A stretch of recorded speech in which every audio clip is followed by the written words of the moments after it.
বৌমা, হ্যাঁ মা। কিছু করছো? হ্যাঁ মা, তোমার ছেলের ওই কয়েকটা জামা দিয়েছিল তো ওগুলোই কাচবো। এই শোন, হ্যাঁ মা।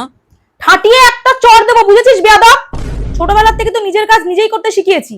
কি এখন বউ এসছে বলে কি সাহেব হয়ে গেছো?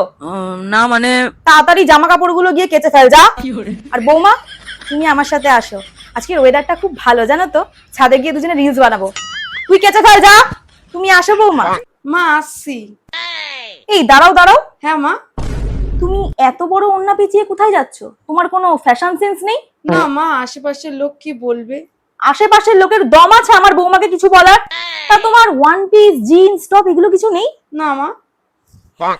দাঁড়াও, এটা কেমন? ভালো মা। তোমার শ্বশুর এনেছিল, তোমাকে ভালো লাগবে না? তুমি পরো। না মা, আমি তো এইসব পড়ি না। চুপ, সব পরবে। এই তুমি আজকালকার মেয়ে হয়ে এটা পড়ি না সেটা পড়ি না করো কেন গো? যাও, ফ্যাশন সেন্স নেই। এটা পরে তারপরে বেরোবে, যাও। ঠিক আছে মা। বৌমা, হ্যাঁ মা। বলছি বিকেলবেলা আমার কয়েকটা বান্ধবী আসবে, তুমি রেডি থাকবে, ঠিক আছে? আচ্ছা মা, আমি তাহলে কীর্তনের জোগাড় করে রেখে দেবো।